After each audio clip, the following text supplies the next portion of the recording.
Eh, empezamos. Muy buenas tardes, amigas, muy buenas tardes, amigos. Esta es una nueva emisión de la mesa de análisis de Politeia. Eh, Saludo a mi compañero y amigo Carlos Calderón Vieda. Muy buenas tardes, Carlos Bueno, Calderón. buenas tardes, César Velázquez. Y como podrán advertir, pues solamente aparecemos en este momento Carlos Calderón y su servidor César Velázquez Robles. Creo que entre los dos vamos a cubrir el tiempo que le dediquemos a esta mesa hoy, ya que nuestro compañero Arturo López Flores, por razones profesionales, por razones de trabajo, no puede estar hoy con nosotros. Sin embargo, desde aquí le enviamos un afectuoso saludo, esperando que todo vaya bien y aquí le estaremos reservando su lugar para el próximo martes. Como todos los martes y como todos los jueves, es nuestro interés abordar temas que están ocupando un lugar destacado en nuestra agenda pública. Eh, ha sido normal, ha sido, digamos, una tradición en estos años que nos dedicamos a la tarea grata o ingrata de comentar lo que ocurre en nuestra vida pública, pues tengamos que referirnos, tengamos siempre, casi siempre como referencia los dichos, las palabras, las expresiones, las afirmaciones del presidente Andrés Manuel López Obrador. Ello es comprensible, puesto que al ser la figura que encarna el poder político y que está en la cúspide de ese poder, pues es normal que nos refiramos a él. Eh, para algunos analistas, para algunos comentaristas, el asunto fundamental es si los planteamientos que todas las mañanas hace el presidente en su mañanera constituyen la agenda pública. Para algunos, esa es la definición de la agenda pública, lo que dice López Obrador cada mañana. Para otros, no es, no, sus palabras, sus afirmaciones, los temas que aborda, no son agenda pública, sino que son simplemente elementos que dan de qué hablar. Eh, Sea una o sea otra cosa, el caso es que ha sido inevitable en estos 4 años, pues referirse a los dichos presidenciales. En estos dichos presidenciales, pues lo que ha imperado desafortunadamente, así lo creo yo, pues ha sido un lenguaje muy beligerante, un lenguaje rayano en no pocas ocasiones en lo ofensivo hacia los adversarios que merecen los peores calificativos al no coincidir en prácticamente ningún asunto público con lo que él plantea. Los insultos van desde fifís y conservadores hasta miembros de la mafia del poder, miserables, como les dijo apenas esta misma semana, a quienes según él desean lo peor de lo peor para el fiscal general de la República. Es larguísima, larguísima la lista de calificativos de denuestos lanzados contra sus adversarios, que en el fondo él no los considera adversarios, sino que los considera auténticos enemigos, gente que está en contra de su proyecto y por tanto contra los que hay que aplicar una lógica de guerra. Y cuando digo lógica de guerra, pues simple y sencillamente lo que presupone una lógica de guerra es la destrucción, la desaparición del contrario o de los contrarios. Y a eso, pues, ha dedicado una parte importante de su discurso el presidente. Desafortunadamente, también en este propósito, pues lo han seguido no pocos de sus correligionarios, prácticamente pues, todos los funcionarios de lo que es ahora su administración y pues este asunto de la ministra Yasmín Esquivel no ha hecho sino seguir derramando este vaso del desencuentro, de la beligerancia verbal que a todos nos lastima. Esta beligerancia verbal es bastante delicada, bastante grave y me temo, sí lo creo sinceramente, que en el futuro inmediato, en el horizonte que tenemos de aquí a 2024, pues esta va a ser la forma en que habrán de relacionarse los actores de la vida pública, forma que puede conducir a la sociedad mexicana en su conjunto a un despeñadero. Sobre este tema vamos a conversar en esta parte inicial nuestro compañero Carlos Calderón y su servidor César Velázquez. Adelante, Carlos Calderón. Sí, efectivamente, esta tribuna mañanera de Obrador se ha convertido en un constante fustigamiento a los políticos que no pertenecen a su corral. Es decir, el corral de Morena, desde luego, los demás son políticos. Y ya eso pues ha intoxicado el ambiente político nacional y creo que ese es un clima que Obrador provoca conscientemente. Él se mueve mejor en aguas agitadas que en aguas serenas, como lo ha demostrado a lo largo de toda su carrera política. Eh, tú mencionas la agenda pública de Obrador. Eh, eh, yo también añadiría esto de la agenda pública, una discriminar entre la agenda pública y la agenda de gobierno.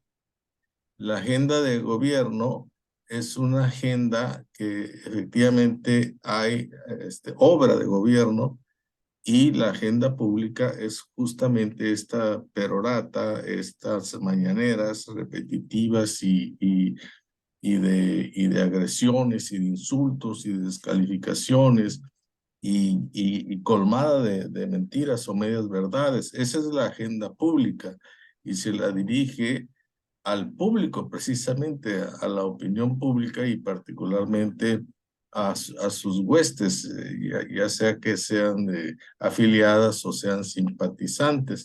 Y la agenda de gobierno, esa agenda de gobierno normalmente le da menos relevancia y si le da relevancia, pues no habla más que bien de todas ellas.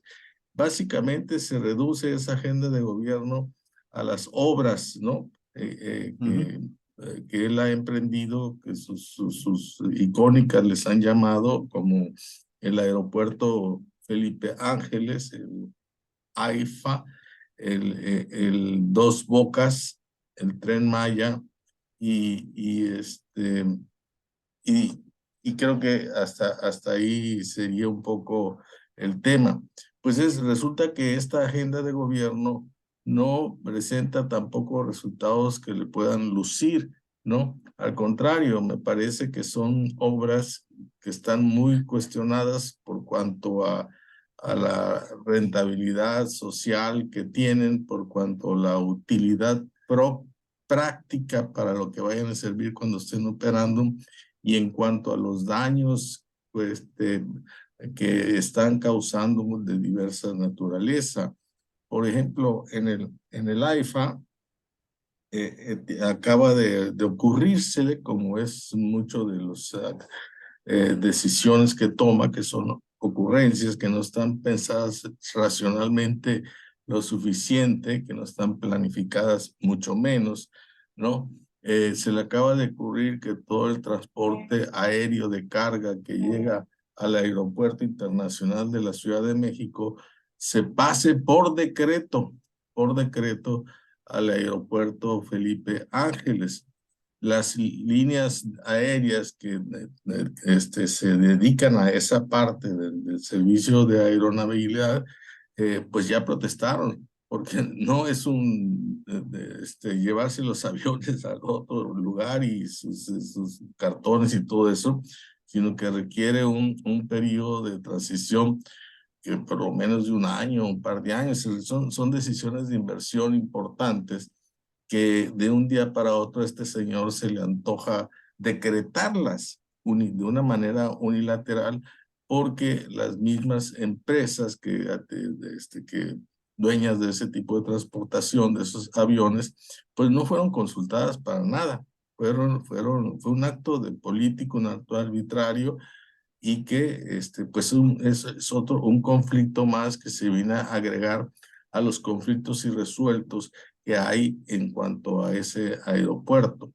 Conflictos irresueltos desde el punto de vista financiero, conflictos irresueltos desde el punto de vista del tráfico de usuarios, y conflictos irresueltos en cuanto a la conectividad del mismo aeropuerto con el centro de la demanda, es decir, la Ciudad de México y sus áreas periféricas, excepto las que están en la vecindad de ese mismo aeropuerto. Entonces, todo eso viene a agregarse uno más, que es del transporte de carga, y sobre todo no está resuelto el conflicto principal, y junto a ese hay otro que se deriva de él, que es los permisos internacionales de aeronavegalidad del espacio aéreo, en donde, habiendo ya 3 aeropuertos en el mismo espacio aéreo, como son Toluca, el AIFA y el Aeropuerto Internacional, pues las agencias internacionales que dan las directrices en torno a estos aeropuertos en el mundo, pues no han aprobado el AIFA como un aeropuerto que tenga algunas garantías de seguridad. Bueno, y eso al mismo tiempo ha hecho que el otro aeropuerto, el aeropuerto que realmente funciona, que es el aeropuerto de la Ciudad de México, que está en la misma zona urbana de la Ciudad de México, haya sido degradada. Es decir, está en el sentido de que no cumple también con ciertas especificaciones que exigen la normativa internacional al respecto, y esa degradación que tiene ahorita el Aeropuerto Internacional de Ciudad de México significa que las líneas aéreas nacionales no pueden iniciar nuevos vuelos hacia el exterior, y las líneas internacionales tampoco pueden llegar a otros sitios. Es decir, no está pues bien ese asunto. En cuanto al Tren Maya, pues todo el mundo se ha dado cuenta todo el daño material que está haciendo a ese entorno en donde va a cruzar pues, en plena selva y sobre mantos acuíferos ese tramo, que desde ahorita los especialistas califican de prácticamente de inútil. Y está, pues, Dos Bocas, otro proyecto de largo plazo, que ya se anuncia, por cierto, que para julio producirá su primer barril.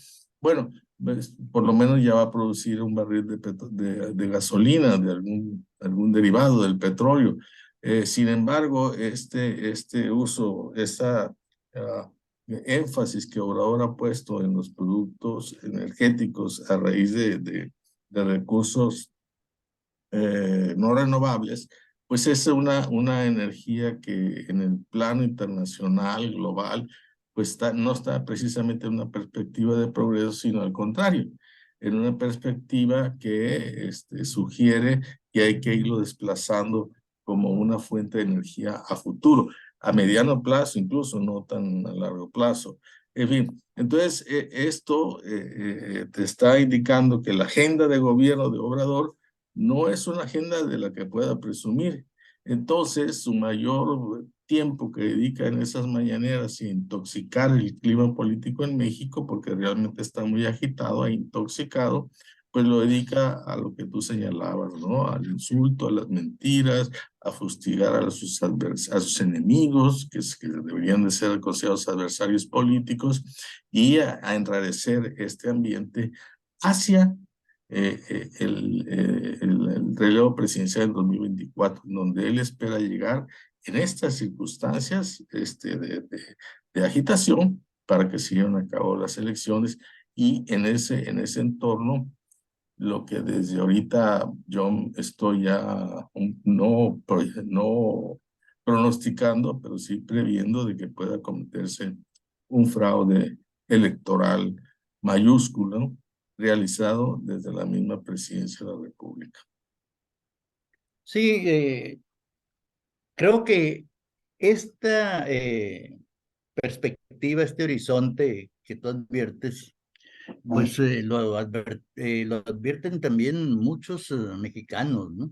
Diversas organizaciones de esto que llamamos sociedad civil, hoy tan vituperada, lo que se dice desde los propios partidos políticos, lo que se dice desde organizaciones sociales, de profesionales, gremiales, sindicales, etcétera, etcétera, pues es expresión de una preocupación colectiva de que no hay ahora espacios para el diálogo, que desde el poder se alimenta un discurso eh, de intolerancia que impide a las partes, a las diversas expresiones de la pluralidad mexicana, encontrar un punto de encuentro donde puedan dirimirse de manera civilizada, sensata, con madurez y responsabilidad, pues la competencia por el poder político, donde se puedan confrontar proyectos de nación.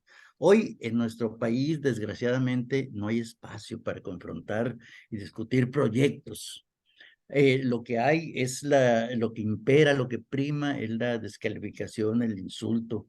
Y lo digo esto porque yo en verdad eh, he estado leyendo esta mañana o a lo largo de este día, pues el contenido de diversas notas en medios tradicionales y en las redes sobre el discurso del presidente hoy por la mañana, ¿no? El discurso presidencial de hoy por la mañana es una escalada en esta confrontación que no tiene un horizonte bueno, no puede bajo ninguna circunstancia desembocar en un diálogo o en una confrontación de ideas que se produzca de manera civilizada. El presidente tronó de nuevo contra el INE, los acusó de lo que los ha venido acusando y más, y también se lanzó contra el Poder Judicial. Y contra ese poder judicial, pues también van a estar fuertemente enfocadas las baterías, así como contra el árbitro electoral en los meses venideros. Tan sencillo como que el poder judicial, y eso lo sabemos perfectamente, es el único poder que goza de total independencia respecto de los demás poderes del Estado. No es, si nos fijamos bien, la misma relación que guarda el Poder Ejecutivo con el Poder Legislativo que la relación que guarda el Poder Ejecutivo con el Poder Judicial. Y el Poder Judicial, ¿cómo se designa? Bueno, se designa a partir de propuestas para su integración presentadas por el presidente de la República y consideradas y votadas en al menos 2/3 por los miembros del Congreso. Precisamente este mecanismo, que es un mecanismo muy a la norteamericana, a la estadounidense, este mecanismo es lo que garantiza esta división de poderes y que tenga vigencia, que tenga lugar en la vida política y en la vida pública, este mecanismo que llamamos mecanismo de control recíproco. Este mecanismo de control recíproco es precisamente lo que el presidente López Obrador no quiere respetar o quiere desmontar o quiere desmantelar. De ahí, pues esas críticas durísimas contra el Poder Judicial, que son absurdas, que carecen de sentido, porque estamos en un régimen de división de poderes donde impera un modelo de control recíproco. Cuando el presidente hoy en la mañana dice que no confía en los ministros, si acaso en 1, 2 o 3, y no confía en ellos, dice, porque vienen del antiguo régimen.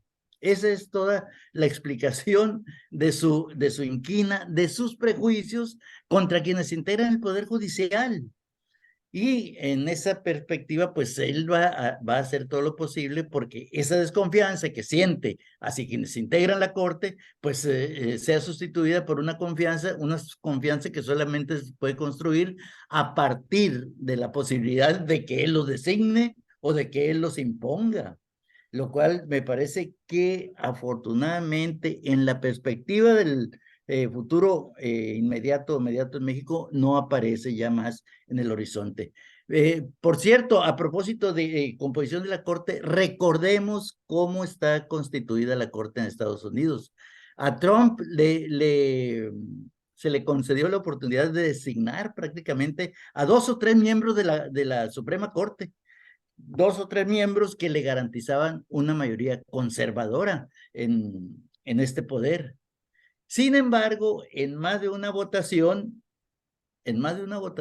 esos mismos ministros que propuso Trump le dieron la espalda en votaciones clave, en votaciones importantes, también de ahí su desencanto con un poder al que no podía controlar, ¿no? Entonces, estamos en una situación parecida acá, de este lado de la frontera, cuando un presidente dice, sin sonrojarse, que no le tienen confianza a los ministros, y salvo 1, 2 o 3, que son los que siempre votan a favor de sus iniciativas, lo demás vienen del viejo régimen. Entonces, con ese lenguaje de descalificación, con ese lenguaje de exclusión, con esa actitud de desconfianza y llena de prejuicios, no se puede construir, como he comentado muchas veces, no se puede construir ningún consenso, ni se puede contribuir a definir y diseñar un proyecto de nación en el que quepamos todos.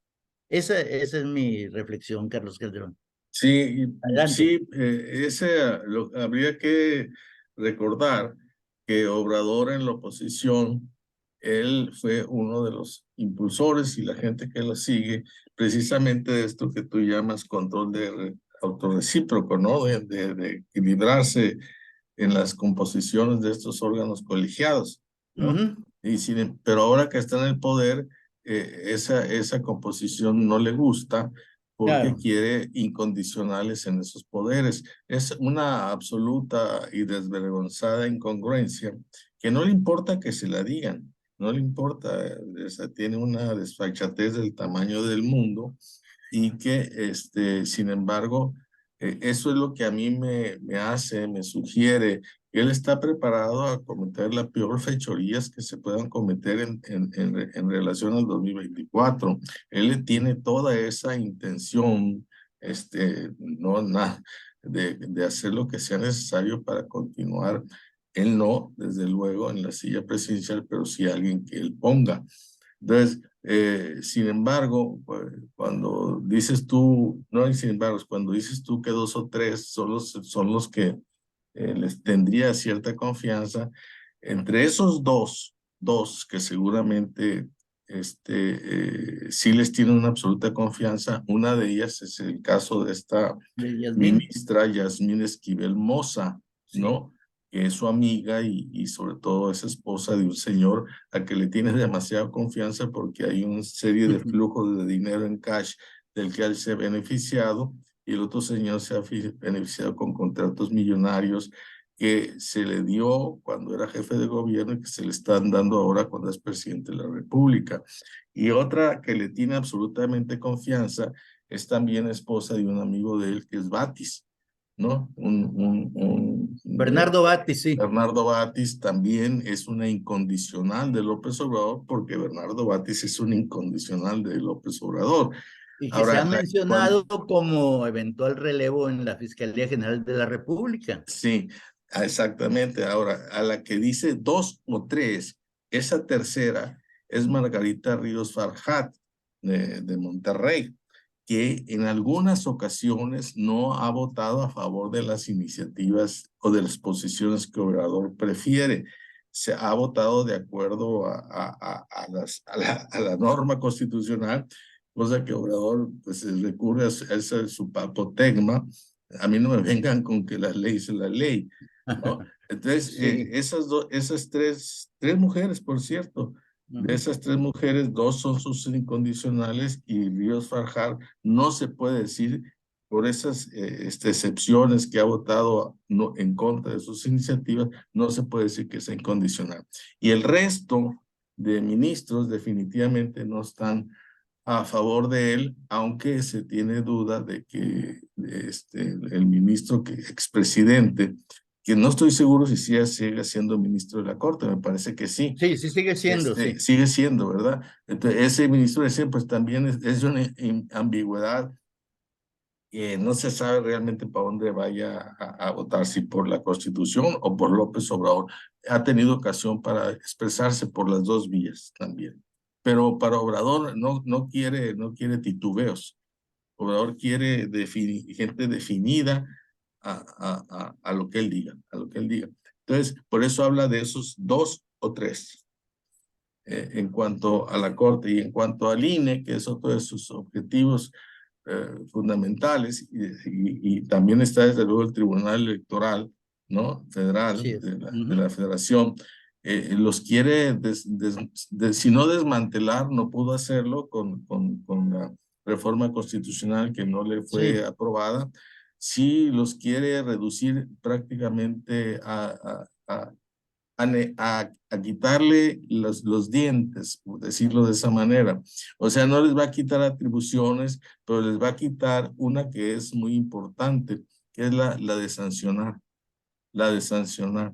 Por ejemplo, es el famoso Plan B de Obrador. Le va a quitar al INE es lo que le impidió que cacique de Guerrero, Salgado Macedonio, fuera gobernador, ¿no? Aplicó la Así es. normatividad tal cual y finalmente no fue el gobernador. Él quiere que el INE ya no tenga esa capacidad de decisión y tampoco quiere que el tribunal, que avaló al INE, por cierto, que en todas sus medidas sobre ese tema, pues tampoco tiene una opinión favorable. Entonces, tanto el INE, el tribunal, como la Corte son dos órganos, instituciones de gobierno de alto nivel, muy decisivas en sus respectivos ámbitos, que él simplemente no las aprueba. No las aprueba y está haciendo todo lo posible por denigrarlas, por disminuirlas y de alguna manera coercionarlas si es posible. Así es. Velázquez. Así es. Y bueno, sobre el mismo tema, Carlos Calderón, ¿qué hay de las marchas de la marcha para el 26 de febrero? 26 de Sí, ¿verdad? febrero. 26 de febrero. Sí, bueno, Ya chole con las marchas, dijo el presidente hoy. mira, pues, Ya pues creo chole que con las marchas. está mal informado, o sea, le dieron otros datos, porque no va a ser marcha, va a ser una concentración, que va a ser el 26 de febrero, va a tener, Ah, en pues, el Zócalo, sí. sí, en el Zócalo, y todo se anuncia como para que sea otra vez un gran evento que muestre el músculo de la oposición legal y legítima que Obrador que tiene actualmente en este país, y que todo indica que esa oposición va a seguir creciendo y va en una ruta de organización por aquí, por allá, en fin, cuidando todos esos aspectos, ¿no? Pero sí va a ser una concentración el 26 de febrero, y a ver si Obrador no se le ocurre hacer otra concentración algunas 2 semanas o 3 semanas después, porque dentro de Sí. su personalidad no admite que alguna otra o institución u órgano estén por arriba de él. Así es. Bueno, sea marcha o sea concentración, de Ya. todos modos, ya no quiere saber, ya no Sí, quiere sí, ver sí, tantos no. pirurris en la Sí, no calle, ¿no? quiere Diría, pirurris en la como dijo calle. hace tiempo. Así es. Bueno, pues así están las cosas en este momento. Se está generando desafortunadamente un ambiente muy tenso y eso es muy lamentable, sobre todo porque en la perspectiva está la competencia por el poder político, por el cargo más relevante en en la vida política de México. No solamente está la presidencia, está la renovación completa de la Cámara de Diputados, de la Cámara de Senadores, cientos de cargos locales entre legislaturas estatales, alcaldías e incluso gobiernos estatales. Es decir, haber una renovación masiva del poder político en México y esta recomposición o reproducción del poder político, pues necesita desarrollarse en un ambiente más o menos tranquilo, no de violencia y confrontación verbal, que ojalá y no pase de ahí, como la que estamos viendo ahora y que en el horizonte inmediato lo único que puede pasar es que se reproduzca con una intensidad mayor. Ojalá y eso no ocurra y esperemos por el bien de, aquí sí que por el bien de todos, que se imponga la civilidad, la madurez y un trato respetuoso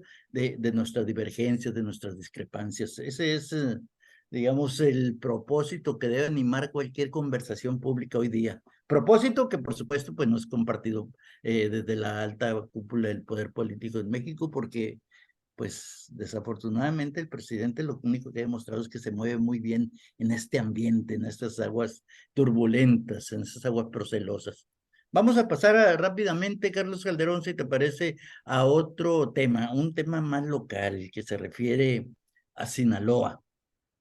Lo hemos dejado un poco de lado, ya después de los acontecimientos dramáticos y sangrientos del pasado jueves 5 de junio, quiero decir, el pasado 5 de enero, que se saldó con una cantidad considerable de muertos, una cantidad considerable también de detenidos, heridos, con una destrucción de centenares de vehículos y con un clima de incertidumbre, de preocupación y angustia en amplios sectores de la sociedad sinaloense. Poco a poco, porque la resiliencia de la sociedad sinaloense es Oiga, bastante sólida, bastante Velázquez, esa firme. palabrita no le gusta a Obrador, ¿eh? Palabra que no le gusta. No, no, no, Sí, no. son palabritas fifís. Sí, exacto. Me acordé de inmediato, pero bueno, la resistencia, la fortaleza de la Sí. sociedad sinaloense es considerable y poco a poco hemos ido como colectividad saliendo de ese marasmo que nos dejó, y miedo que nos dejaron los días iniciales para pasar a recuperar cierta tranquilidad en nuestra convivencia. No es que hayamos internalizado y que demos por sentado que el Sinaloa es una sociedad violenta, sino que hemos sabido internalizar los problemas y los fenómenos que derivan de esta enorme fuerza y de este poder fáctico que es el narcotráfico o la delincuencia organizada. Eh, Me parece, como lo hemos comentado y como lo decimos en la revista Politeya en el número de enero, este Culiacanazo 2.0, pues si no pasamos página, si necesitamos que no dañe los resortes más vitales de nuestra vida, de nuestra colectividad. Y creo que en ese propósito estamos. Un hecho que demuestra cómo recuperamos parte de esa tranquilidad, pues lo estamos viendo ahora en estos días, en el béisbol, ¿no? En el béisbol con esta disputa por el título de la Liga Mexicana de la Costa del Pacífico entre Cañero de los Mochis y Algodonero de Guasave. El propio Rocha lo dijo desde antes de que empezara esta serie definitiva, dijo, Sinaloa ya ganó. Y en efecto, el simple hecho de que dos equipos de Sinaloa, que fue la sede, el centro y el epicentro de la violencia desatada el 5 de enero, estén disputando el título de la liga, que abarca, en la que participan 10 equipos toda la costa del Pacífico, pues demuestra que aquí hay otro ambiente y que la propia gente lo ha asumido con otra actitud, ¿no?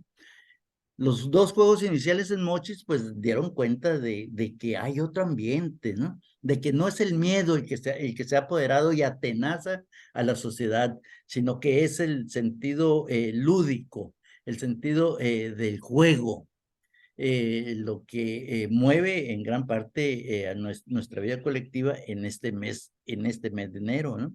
Y los dos juegos en Guasave, pues también han sido demostración de lo mismo, y lo más interesante, lo más importante es que las aficiones de estas dos ciudades han tenido un comportamiento ejemplar, un comportamiento que eh, en gran medida ha sido complicado, conflictivo.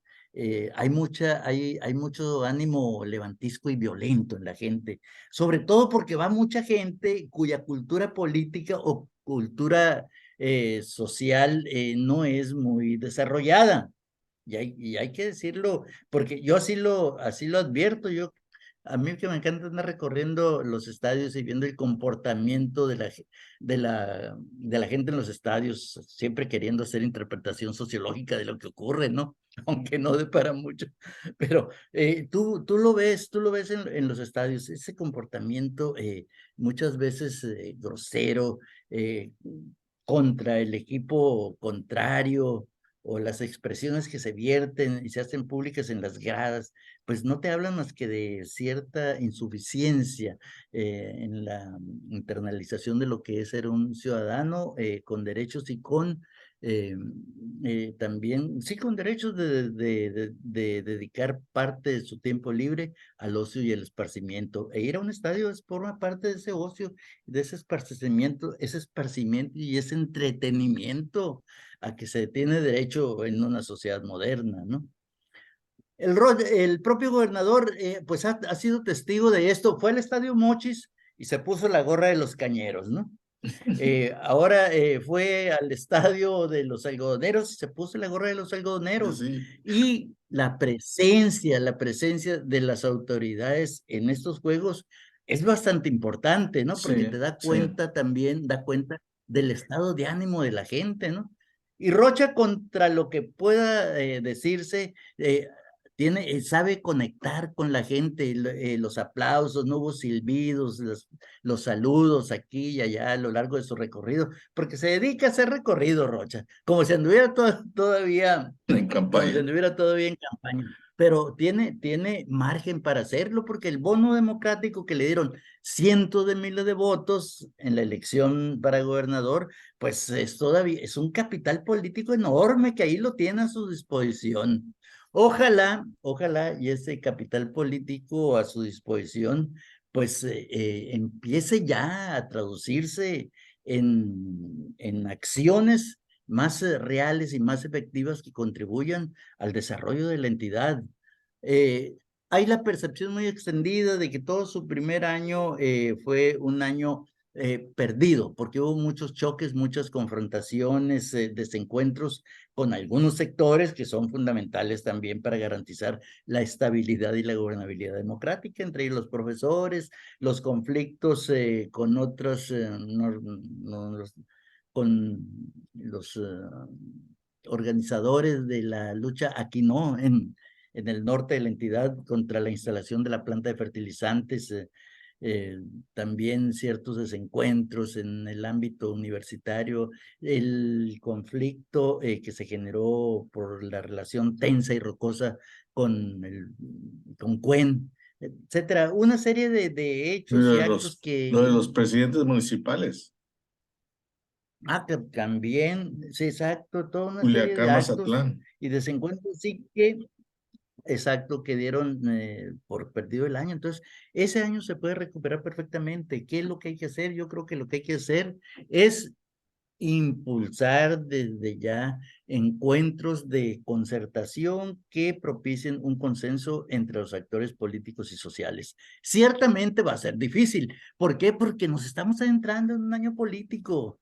Y de aquí al 24, pues prácticamente va a ser de una abierta disputa que en el caso de Sinaloa podría de alguna manera temperarse por eso que comentaba hace unos momentos. Rocha tiene un enorme capital político y ese enorme capital político, si lo pone a disposición de un proyecto con sentido de futuro para la entidad, le puede dar rendimientos importantes. Pero bueno, lo dejo ahí, Carlos Calderón. Toma la estafeta. Bueno, sí, ha sido un año de ajustes en la élite que gobierna Sinaloa, básicamente Ujú. morenista, que eso es parte de un primer año en el que no hubo el inicio de proyectos magnos o de líneas de trabajo también que hayan quedado en la opinión pública o en el consenso de la sociedad.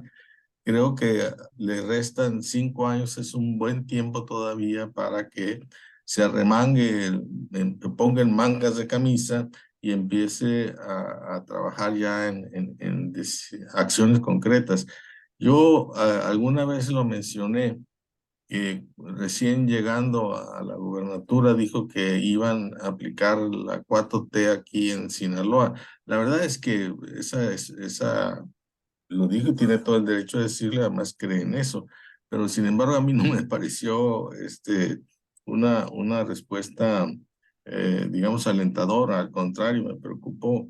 Y en este primer año me ratifica esa impresión, que no trate aquí de replicar lo que en la opinión pública, en los medios, en los analistas, los intelectuales, los académicos, está siendo juzgado y no precisamente de una manera favorable, sino de una manera desfavorable.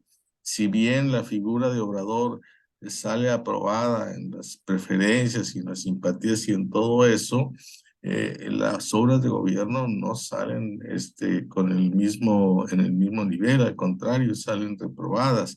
Entonces, yo creo que Rocha tiene un ámbito de trabajo muy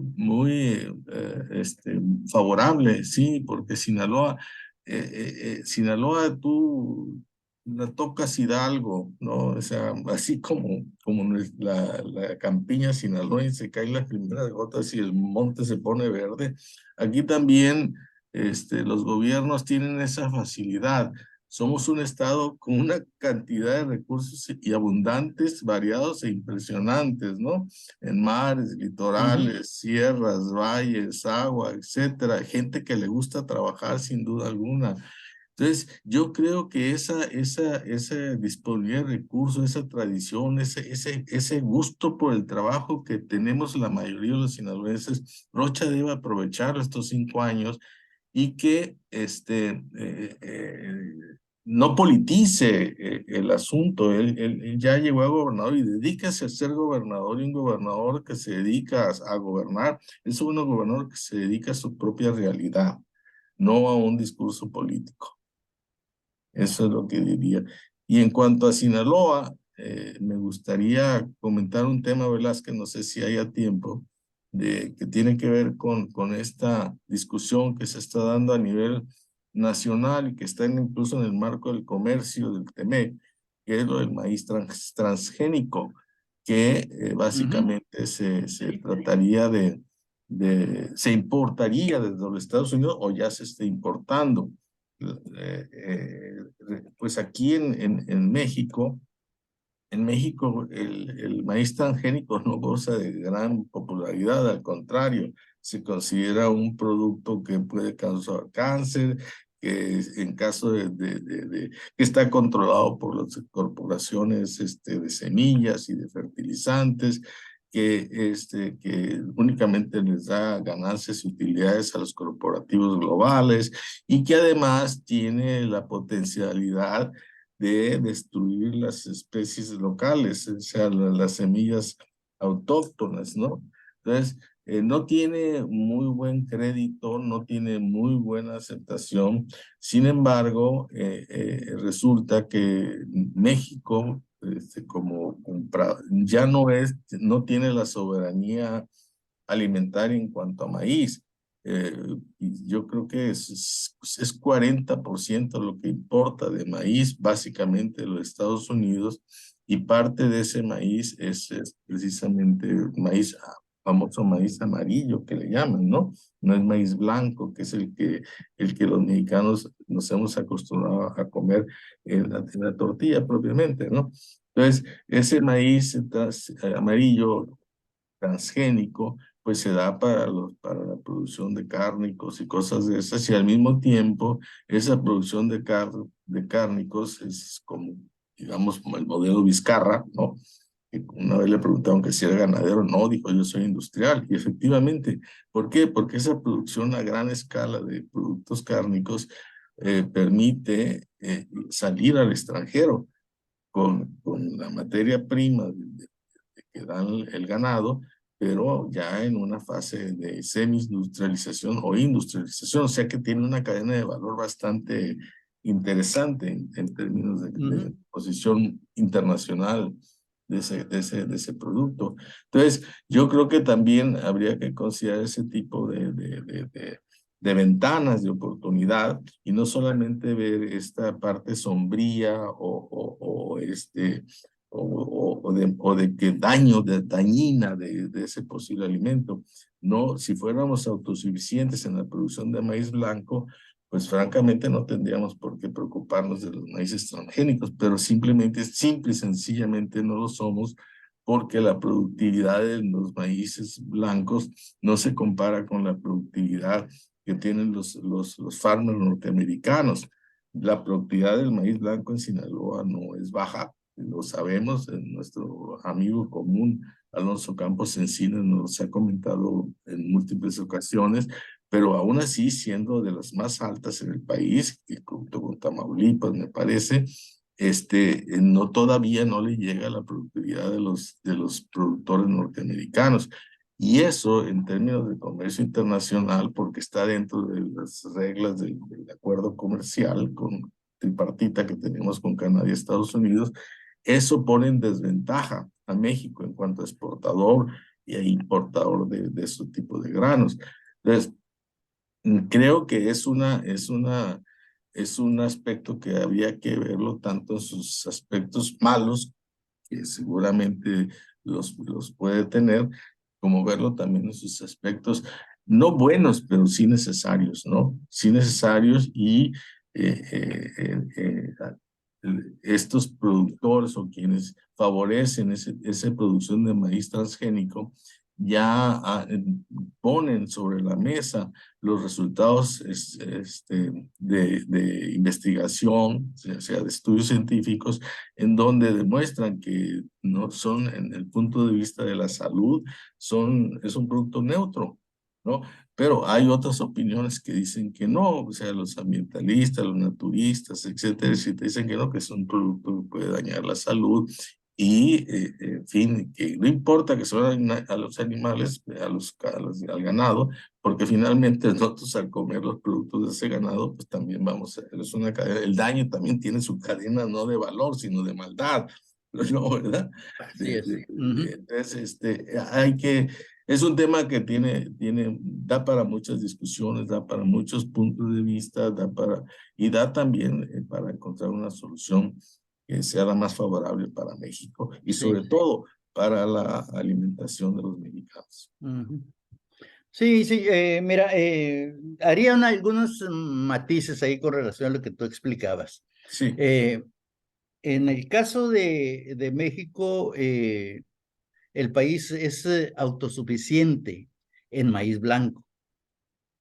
Sinaloa va a producir este ciclo, otoño-invierno, alrededor de 6.5 millones de toneladas de maíz blanco. Estos 6.5 millones de toneladas de maíz blanco representan poco más de la cuarta parte de la producción total del país. Pero con lo que se produce, Sinaloa se garantizan 8 meses de abasto para la producción de tortilla. Entonces, este periodo de 8 meses, pues da cuenta de que con la producción local, con la producción nacional, con esa producción se garantiza la seguridad alimentaria. No la soberanía alimentaria como decíamos antes o como se decía Sí, antes, sí, ¿no? sí. Sino seguridad alimentaria. Seguridad alimentaria cuyo índice ha venido bajando desafortunadamente en los últimos años. Sobre todo en los últimos 3 años a partir de la pandemia, el índice de seguridad alimentaria ha venido bajando porque no somos autosuficientes en la producción de otros granos, ¿no? No somos autosuficientes y eso, al requerir una mayor cantidad de productos del extranjero, bueno, pues hace que este índice de seguridad alimentaria esté a la baja. Está a la baja y ahorita creo que en lugar de ser de poco más del 50%, anda por ahí en el 48%, cuando los índices de la FAO establecen que el índice de seguridad alimentaria se fija en un nivel de alrededor del 75% de capacidad propia para producir lo que se consume. Abajo. En el caso del maíz amarillo, bueno, desde hace muchos años la importación de maíz amarillo es una realidad insolayable. Creo que en México está importando, no tengo el dato ahorita preciso, pero alrededor de 16 millones de toneladas de maíz amarillo, ¿no? 16 millones de toneladas que sirve para la producción de frituras y todas esas cosas de todos esos alimentos chatarra, para el alimento del ganado porcino sobre todo, y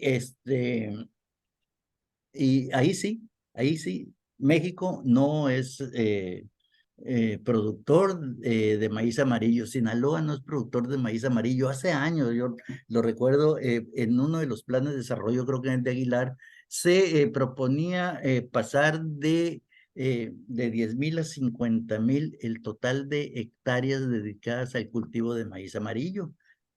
¿No? Era una de las metas del Plan Estatal de Desarrollo. ¿En qué quedó eso? En nada, porque como no puedes obligar a los productores y los productores tampoco están dispuestos a arriesgar y meterse en un ambiente de incertidumbre sin saber qué va a pasar con esa producción, porque no se sabía ni se tenía idea de cuál sería la reacción del mercado frente a una eventual producción de maíz amarillo, pues prefirieron obviar esa meta del Plan Estatal de Desarrollo y seguir con lo suyo, que es producir maíz blanco, ¿no?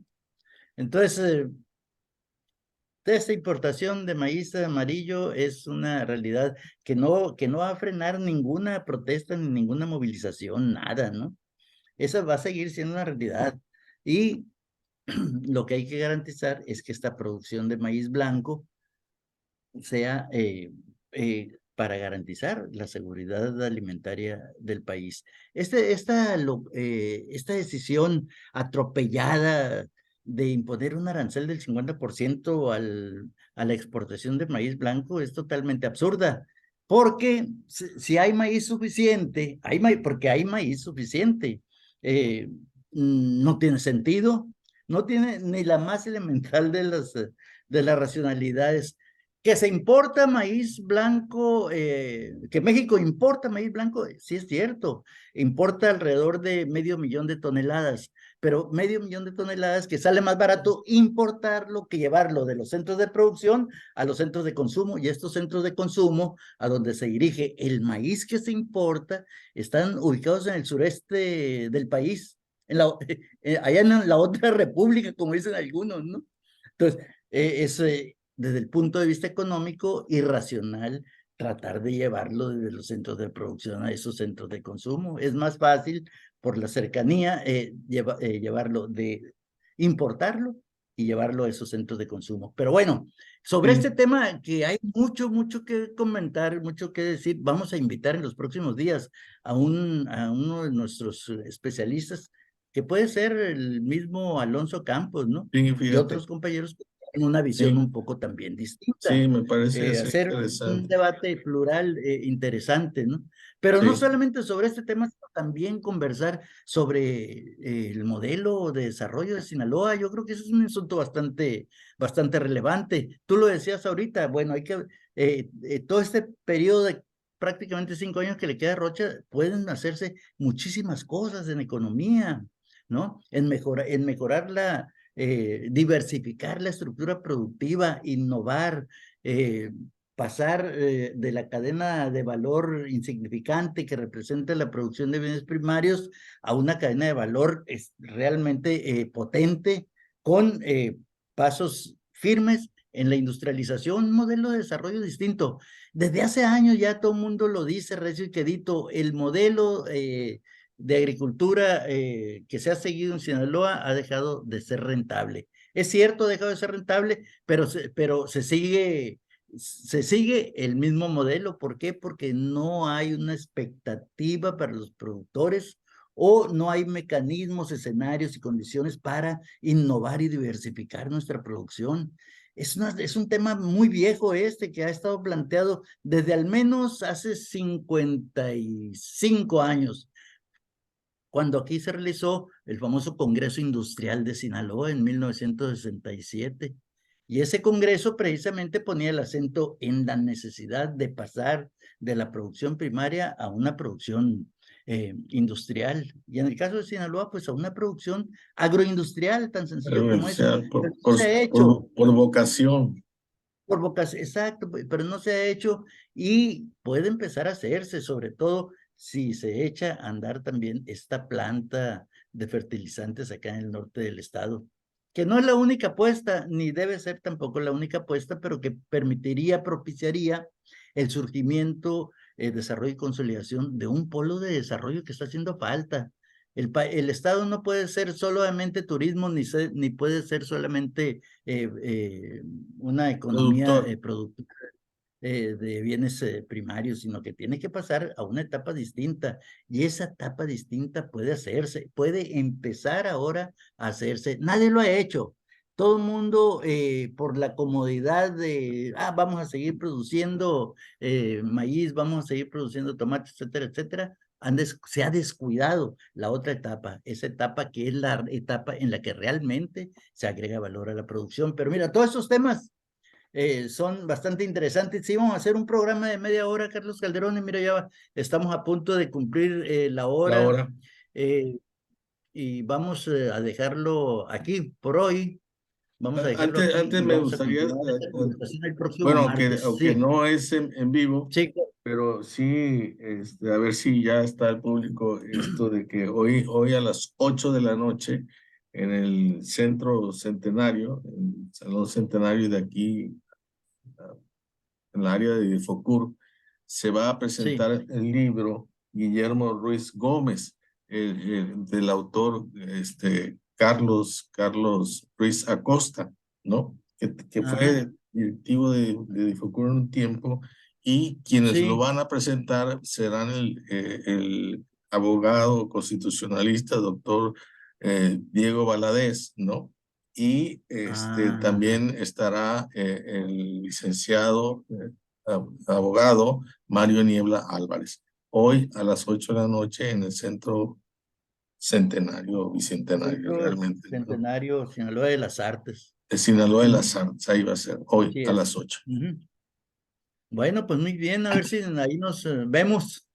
Muy bien. Muy bien, Carlos Calderón, nos despedimos Igualmente, y pues sí, sí, está bien, nos vemos, César.